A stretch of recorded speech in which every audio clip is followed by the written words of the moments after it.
Incroyable mais vrai, un phénomène naturel a réveillé tôt ce matin les populations de Sébenikoro en commune 4 du district de Bamako. On a découvert sur une colline des racines de deux arbres qui forment la carte de l'Afrique et le nom du prophète Mahomet, paix et salut sur lui. La nouvelle a vite fait le tour du quartier et drainé une foule nombreuse sur les lieux. Nos reporters Brahima Koulibaly et Brahima Traoré sont allés voir.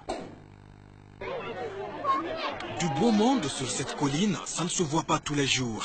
C'est un public curieux qui vient de découvrir un phénomène naturel produit par deux arbres. Les racines du premier arbre ont formé la carte de l'Afrique. Celles du second semblent plus impressionnantes. Elles ont dessiné sur leur parcours des signes qui seraient identiques au nom du prophète Mohammed. Paix et salut sur lui.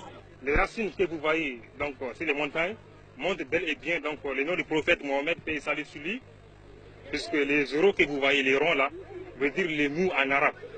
Et après, vous voyez cette flèche-là qui monte, qui descend un peu, et en façon zigzag, ça c'est les ha en arabe. Après les ha maintenant, on a une autre encore, donc les euros encore au milieu, troisième rond, qui est les ma en arabe. Et après les ma encore, on a les deux flèches là, en bas, en dernière position. Ça c'est les dou en arabe. Donc mou, ha, ma, dou. Donc raison pour laquelle les gens ont vu donc cette image, bien sûr, donc on peut dire bel et bien que ces images-là montrent vraiment le nom du prophète Mohammed, paix et salut sur lui. Ces deux arbres diffuseraient-ils des messages? Pour l'instant, aucune interprétation scientifique ou divine ne l'explique clairement. L'imam et le chef de quartier de Sébenikoro, en commune 4 du district de Bamako, se disent également impressionnés par ce qu'ils viennent de voir. En attendant d'en savoir plus, les populations ont arraché toutes les feuilles. Regarde la hauteur. Combien des enfants sont tombés ce matin devant vous-même? Alors ça représente une fois un danger aussi.